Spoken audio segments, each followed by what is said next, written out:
Melody Park's ancient Honda sputtered to a stop at the iron gates of what could only be described as a fortress disguised as a mansion. Rain lashed against her windshield as lightning illuminated the stone gargoyles perched atop the entrance pillars, their eyes seeming to follow her every movement. The security guard who approached her window looked more like a professional fighter than a doorman, his broad shoulders straining against his black suit as he scrutinized the delivery bag on her passenger seat. "ID and order confirmation," he demanded gruffly, raindrops sliding down his stoic face. Melody's hands trembled slightly as she handed over her credentials, the medical bills piling up at her apartment flashing through her mind.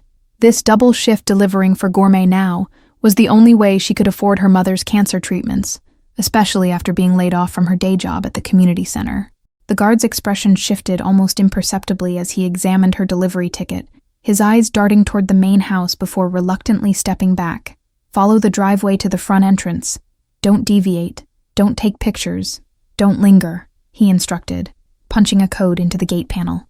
As the massive gates swung open, Melody couldn't shake the feeling she was entering another world entirely. The sprawling estate before her gleamed with wealth despite the darkness, security cameras tracking her every move along the winding driveway, lined with perfectly trimmed hedges. 3 more guards materialized as she approached the grand entrance, their hands hovering near concealed weapons as they surrounded her vehicle. One opened her car door while another inspected the sealed food bags with suspicious intensity, checking for tampering. The mansion's facade loomed above her, all dark stone and Gothic architecture that seemed wildly out of place in this upscale Seattle neighborhood.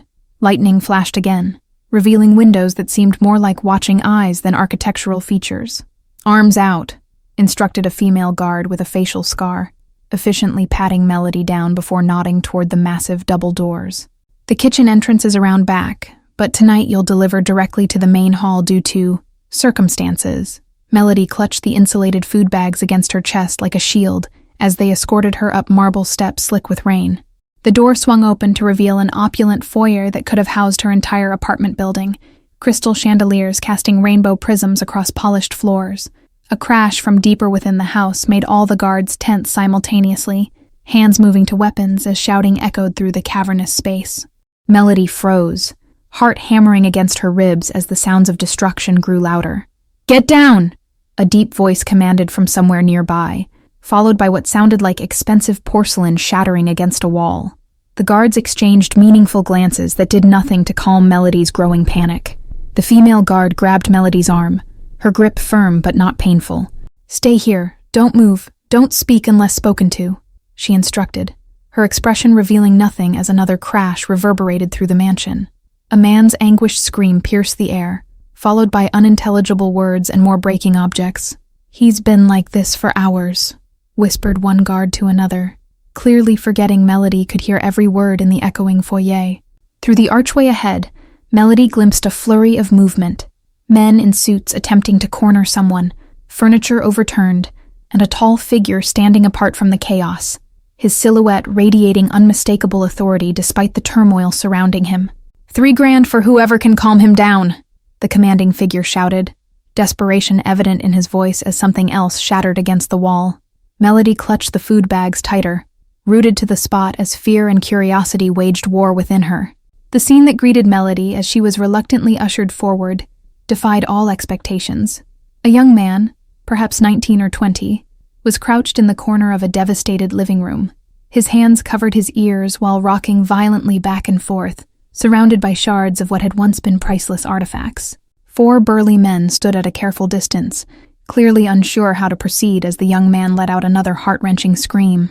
"Noise, noise, noise!" he cried, his elegant clothes disheveled and tear-stained, eyes squeezed shut against whatever storm raged inside his mind. The authoritative figure Melody had glimpsed earlier emerged fully into view, a man in his 40s with silver threading through his dark hair, his expensive suit impeccable despite the chaos. His face was a battlefield of emotions, frustration, worry, and unmistakable fear as he watched the young man's distress. "He hasn't slept in 2 days," explained the older man without looking at Melody, speaking as if to himself. "The thunderstorm triggered him, and none of his usual techniques are working."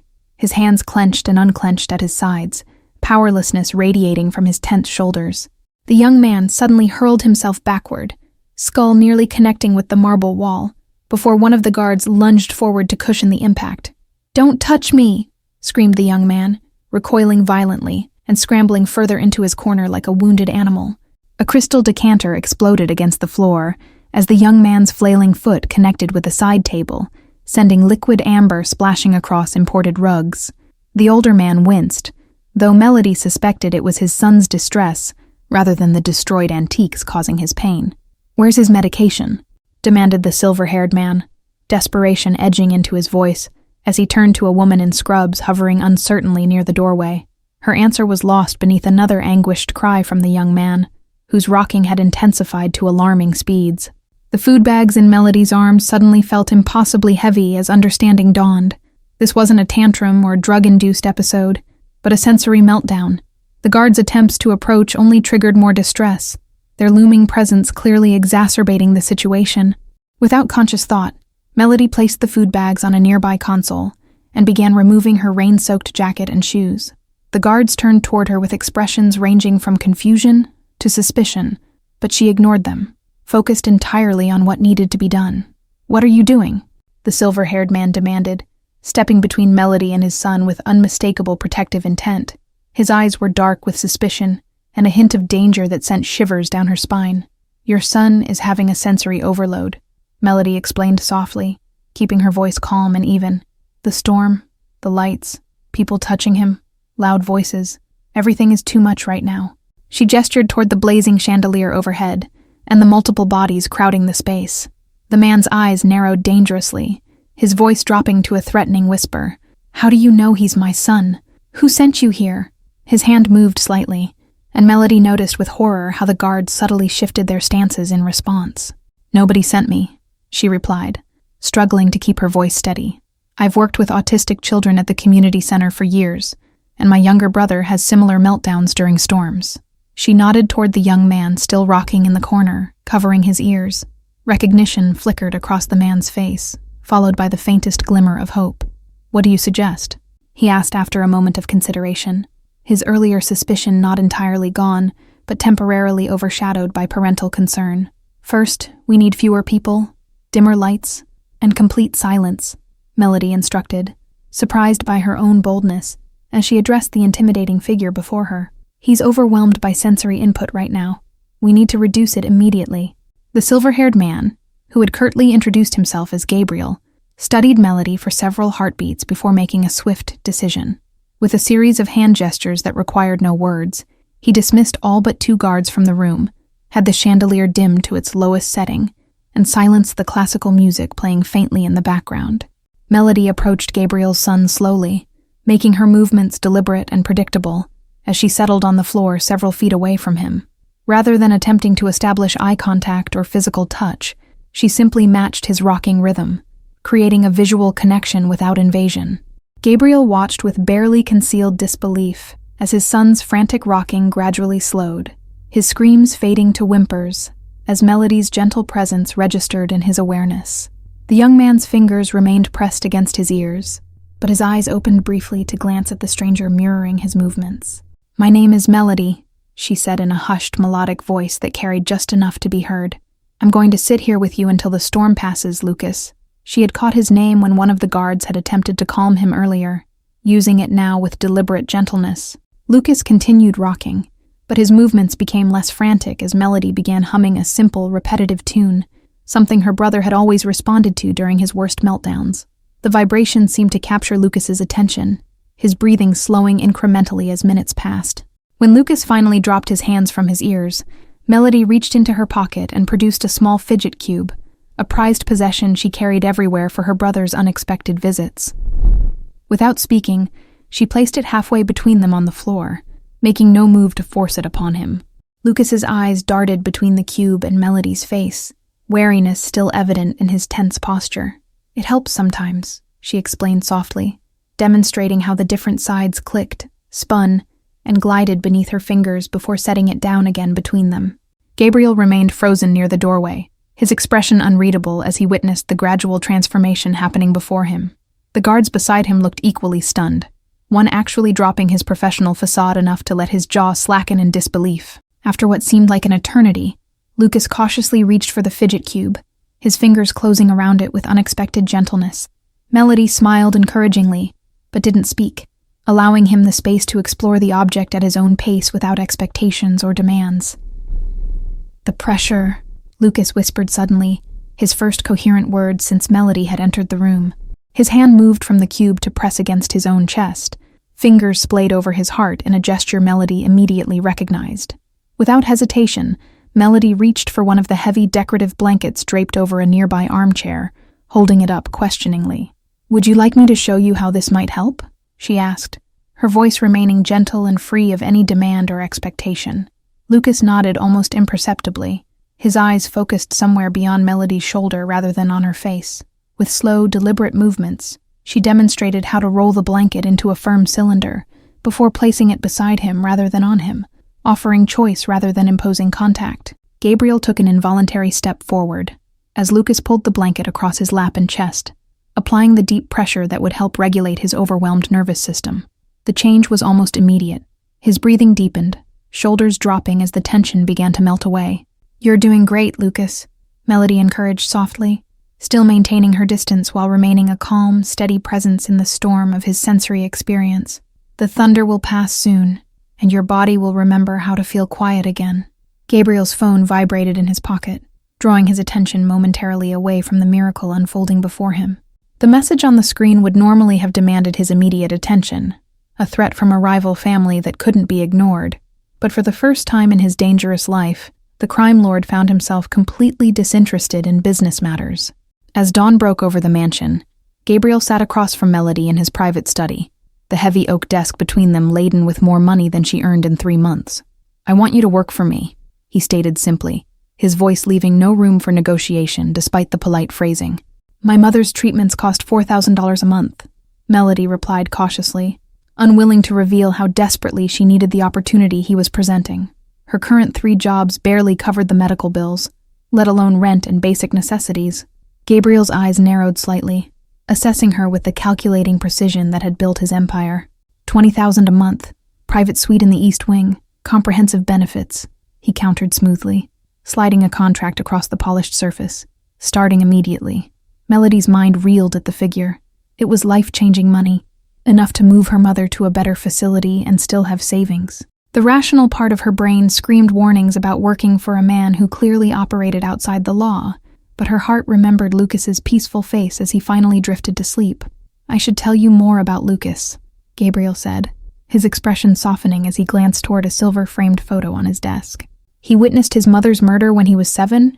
She was killed by a rival family while I was away on business." The revelation hung heavy in the air between them, explaining so much about both father and son. "The trauma compounded his autism," Gabriel continued, his voice tight with barely controlled emotion. "He hasn't spoken more than 10 words to anyone outside this house in 12 years. Melody thought of her own brother, safely living in a specialized group home thanks to a distant aunt's inheritance, so different from Lucas's gilded cage. "What happened to the people who hurt his mother?" she asked, already suspecting the answer from the darkness that flashed across Gabriel's face. "They no longer exist," he replied simply, the cold precision in his voice sending shivers down Melody's spine. In that moment, she understood exactly who and what Gabriel was. Not just a wealthy businessman, but something far more dangerous. The grandfather clock in the corner chimed 7 times, breaking the tense silence between them. "Lucas will wake soon," Gabriel remarked, his tone softening again at the mention of his son. "He follows a strict routine. Any deviation causes distress." Melody considered her options, weighing moral qualms against practical realities as Gabriel waited patiently for her decision. The security cameras visible in the corners of the study reminded her that leaving might not be straightforward if she declined his offer. "I need assurances that my mother will receive the best care available," she finally stated, meeting his gaze directly. "And I need to understand exactly what my responsibilities would entail beyond helping Lucas." Gabriel's lips curved into what might have been respect or amusement, perhaps both. "Your primary responsibility is my son's well-being," he explained, leaning forward slightly. "Everything else is secondary, including any business matters you might accidentally overhear." The implied warning was clear, but so was the opportunity, a chance to help a young man trapped in trauma while securing her mother's future. "I'll need weekends to visit my family," Melody countered, surprised by her own boldness in negotiating with someone so clearly dangerous. Gabriel considered this for a moment before nodding once. Acceptable, with security escorts, he conceded, sliding an elegant fountain pen toward her. Lucas has had a revolving door of specialists, none lasting more than 3 months. They fear him, pity him, or fail to connect. Melody thought of Lucas's intelligence hidden behind trauma and sensory challenges, seeing the person where others only saw problems. She signed the contract with steady hands, aware that she was stepping into a world far removed from her previous life. Lucas's schedule was precise to the minute. Breakfast at 7:30 a.m., with exactly 3 buttermilk pancakes arranged clockwise on a blue ceramic plate, never touching the maple syrup until he had cut each pancake into 8 equal triangles. Any deviation caused immediate distress. The mansion staff watched with guarded curiosity as Melody gradually introduced small changes to Lucas's environment: noise-canceling headphones during thunderstorms, weighted blankets for anxiety, and sensory tools disguised as ordinary objects. Unlike previous specialists, she never tried to fix him.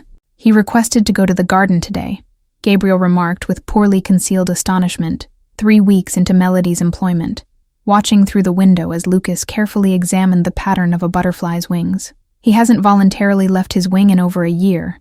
The bodyguards assigned to Lucas began to defer to Melody's judgment after witnessing how effectively she navigated his meltdowns.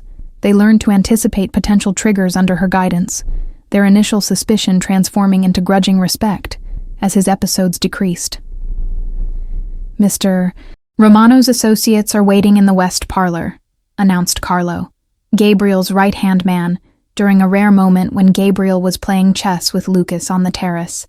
The coded message clearly referred to business partners whose names were never spoken directly. Gabriel's expression darkened as he glanced toward his son, clearly reluctant to end their game. "Tell them I'll be there shortly," he replied, his tone shifting from father to something far colder, as he squeezed Lucas's shoulder gently before departing. The chess pieces remained untouched after Gabriel left, Lucas's attention drifting to the distant mountains. "They come to discuss territories," he said suddenly, startling Melody with his unexpected insight. "Father draws maps in his study at night when he thinks I'm asleep." Melody carefully maintained her neutral expression, unsure how to respond to Lucas's apparent awareness of his father's business activities. "Would you like to continue our game or try something different?" she asked instead, redirecting without dismissing his observation. Lucas's fingers traced the outline of the white queen piece, his eyes focused somewhere beyond the chessboard. "My mother liked to garden," he said quietly, the non-sequitur typical of his conversational style. "She grew roses where the shooting range is now." The casual revelation of violence disguised as normalcy struck Melody deeply, a reminder of the complex world she now inhabited. The mansion's beautiful grounds concealed darker purposes, just as Gabriel's paternal devotion existed, alongside whatever business required armed guards. The weeks turned to months, and Melody found herself adapting to life within the mansion's walls, just as Lucas was slowly expanding beyond his previously constricted existence. They established a communication system that honored his unique way of processing information. He smiled today, Gabriel noted one evening as he reviewed the security footage from Lucas's art therapy session, his voice carrying the wonder of a man witnessing something precious and rare.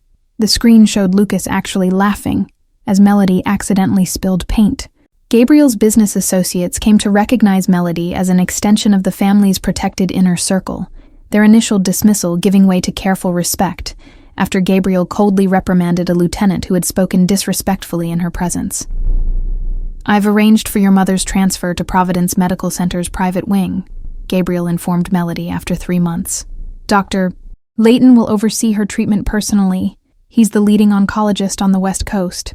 Melody's weekends visiting her mother became cherished islands of normalcy, though the black SUV with tinted windows and the 2 guards who, coincidentally, appeared wherever she went, served as constant reminders that her life was no longer entirely her own. The first hint that something had changed came when Gabriel doubled the security detail around the mansion's perimeter, adding infrared sensors and additional armed patrols that roamed the grounds at irregular intervals. "Just a precaution," he assured Melody unconvincingly. Lucas noticed the change immediately, his heightened sensitivity to atmospheric shifts making him acutely aware of the underlying current of anxiety. "There are more guns in the house," he observed during their morning walk through the garden, his tone matter of fact. Melody found herself involuntarily cataloging unusual occurrences, hushed conversations that abruptly ended when she approached, unfamiliar cars parked just beyond the property line, and the way Gabriel checked his phone with increasing frequency, his expression darkening daily. The breaking point came during dinner, when Lucas suddenly stood and pointed toward the window overlooking the eastern garden. "There's a man in the trees," he announced calmly, continuing to eat his precisely arranged pasta, as though he hadn't just triggered a security alert. Gabriel's response was immediate and frightening. Within seconds, he had moved Lucas and Melody away from the windows while barking orders into a concealed microphone in his watch. Armed men materialized from seemingly nowhere, creating a protective formation around them. "Stay here, no matter what happens," Gabriel instructed, punching a code into a keypad that revealed a hidden surveillance system monitoring every corner of the property. The reinforced door closed with a heavy thud behind him, leaving them in what appeared to be a bunker. Lucas seemed surprisingly calm despite the chaos, settling into his favorite weighted blanket with the detachment of someone who had experienced similar situations before. "The Vasquez family has been watching us for 3 weeks," he remarked casually, once again surprising Melody. Through the surveillance monitors, Melody watched with horror as men in tactical gear engaged in a firefight near the property's eastern boundary. The silenced weapons created an eerily quiet ballet of violence, bodies dropping while Gabriel directed operations from a command center.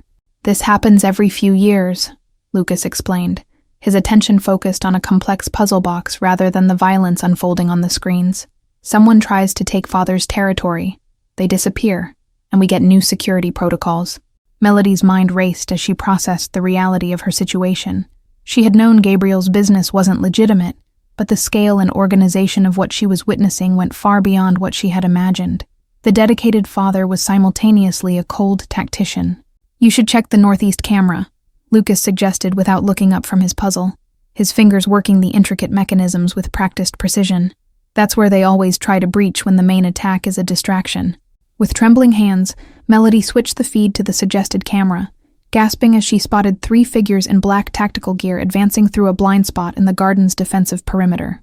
Without thinking, she grabbed the radio Gabriel had left behind to warn him. The response was immediate. Guards materialized to intercept the infiltration team, just as they reached the mansion's service entrance, preventing a successful breach. On another monitor, Melody caught Gabriel's expression of surprise, followed by understanding as he redirected resources. Hours later, when the property had been secured and the threat neutralized, Gabriel found Melody and Lucas exactly where he had left them, the young man asleep beneath his weighted blanket, while she remained vigilant beside him. "You saved lives tonight," Gabriel acknowledged quietly. "Lucas saved lives," Melody corrected gently, gesturing toward the sleeping form beside her. "He noticed the pattern before anyone else. I just passed along the information." The pride in her voice was unmistakable, a teacher recognizing her students' achievements. Gabriel didn't waste time with questions or disbelief. Lucas had never made such an accusation before, and the gravity in his son's eyes spoke volumes. "We're having a family dinner tonight," he announced calmly, his voice betraying none of the turmoil Melody could see in his eyes. The USB drive Melody slipped to Gabriel beneath the breakfast table contained irrefutable evidence of Victor's betrayal, including recordings of the lieutenant discussing plans to eliminate both Gabriel and Lucas to take control of the organization. His partnership with the Vasquez family had been years in the making.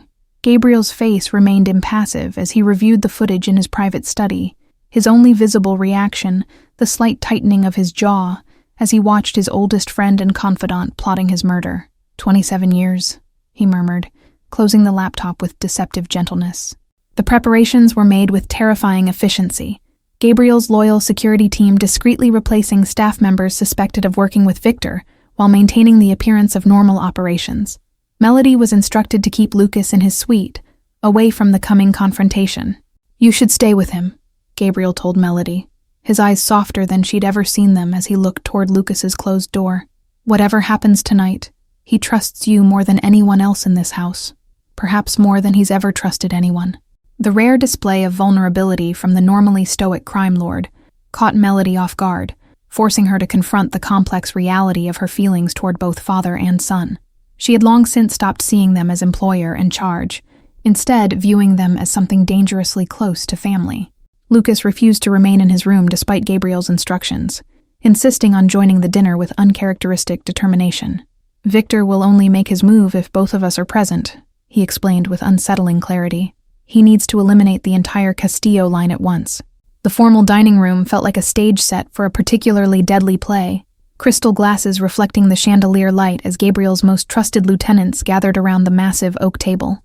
Victor arrived exactly on time, his practiced smile never reaching his cold eyes. "To loyalty," Gabriel proposed as the first toast of the evening, his gaze locked with Victor's as they raised their glasses in a silent confrontation that only those who knew the truth could recognize. The atmosphere crackled with tension beneath the veneer of normalcy. Lucas sat beside Melody, his fingers tapping a specific pattern on her wrist that they had developed as a private communication system over the months. The message was clear. Victor was not alone in his betrayal. Someone else at the table was also compromised. Melody scanned the gathered faces, trying to identify the second traitor through the subtle cues Lucas had taught her to recognize. A slight shift in posture when certain topics arose, a tendency to touch one's face when lying, patterns of speech that indicated deception.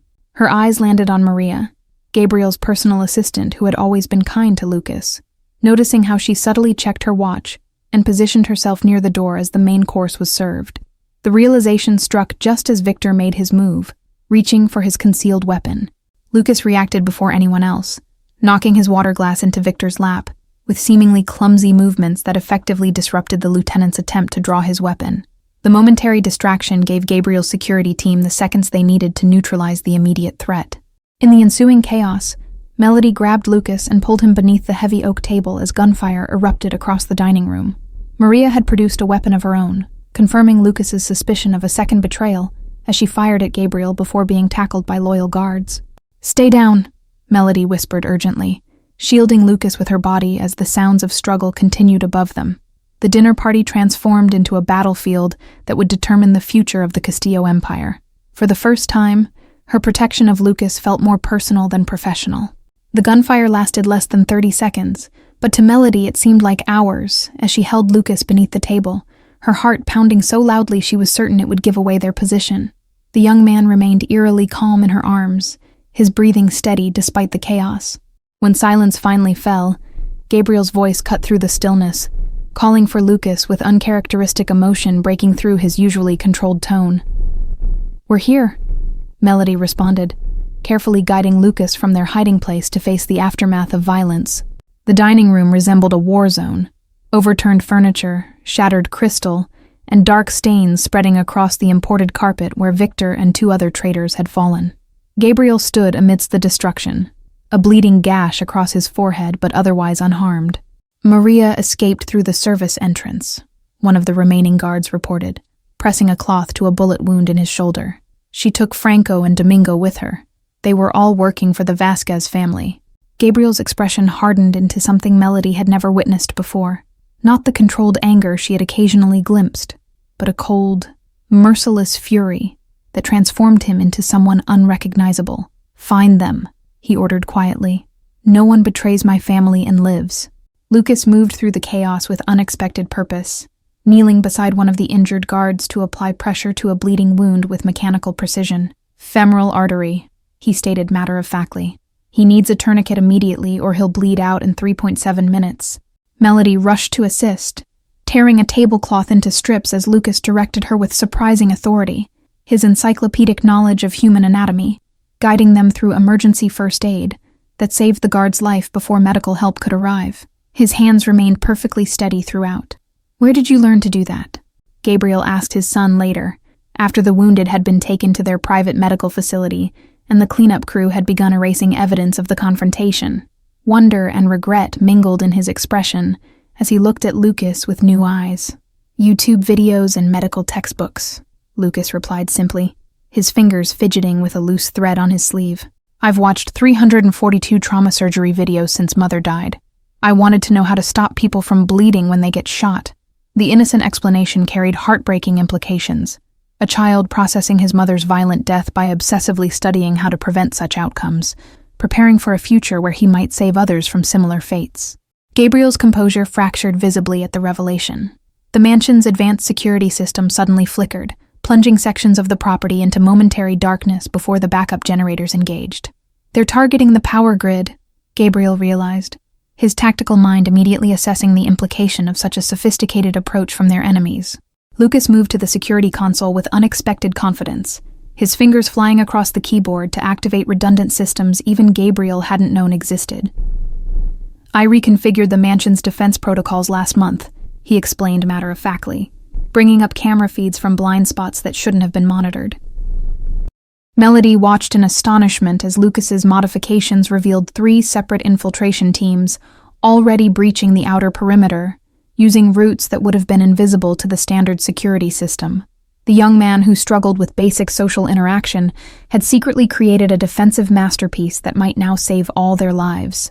Security alerts interrupted the moment, reports flooding in of Vasquez family members approaching the estate boundaries in what appeared to be a coordinated attack.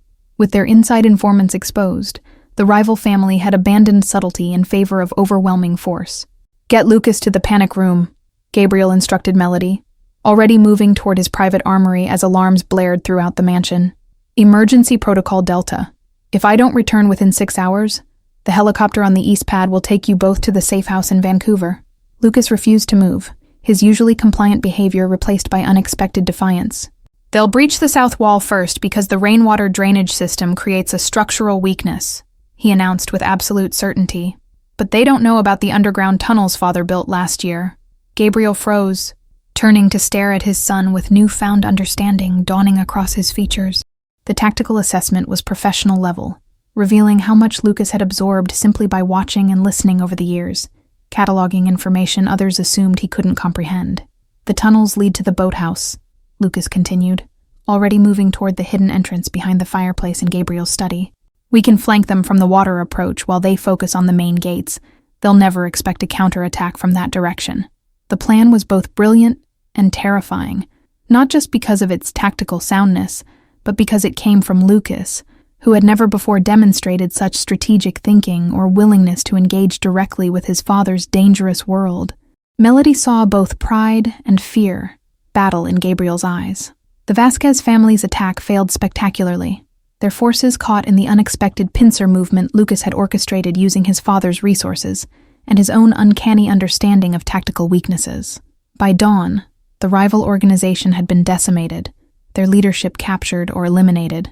"You have your mother's mind," Gabriel told Lucas quietly, as they watched the sunrise from the mansion's eastern terrace, the property secure once more, though bearing the scars of battle. "She could always see the patterns others missed. It's why I fell in love with her despite our family's hatred." Lucas processed this new information about his mother with visible interest, adding it to his carefully constructed internal catalog of memories and facts about the woman he had lost too young. "Would she approve of what we've become?" he asked with uncharacteristic directness, his question striking at the heart of Gabriel's carefully constructed world. The question hung between them, forcing Gabriel to confront truths he had avoided for years: how far he had strayed from the man his wife had loved, how thoroughly he had immersed their son in a world of violence despite his best intentions to keep Lucas separate from the business. "No," Gabriel finally admitted, the single syllable carrying the weight of years of regret. "Your mother wanted us to leave this life behind. We were planning our exit strategy when she was killed." The confession seemed to physically age him, shoulders slumping under invisible burdens. Melody watched the exchange from a respectful distance, understanding that she was witnessing a pivotal moment between father and son. The vulnerability Gabriel displayed with Lucas was something she suspected few had ever seen from the notorious crime lord. "We could still leave," Lucas suggested with the straightforward logic that characterized his thinking.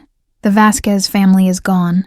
Victor's network is exposed, and you have enough money in the Cayman accounts to disappear completely." His matter-of-fact delivery couldn't disguise the longing in his voice.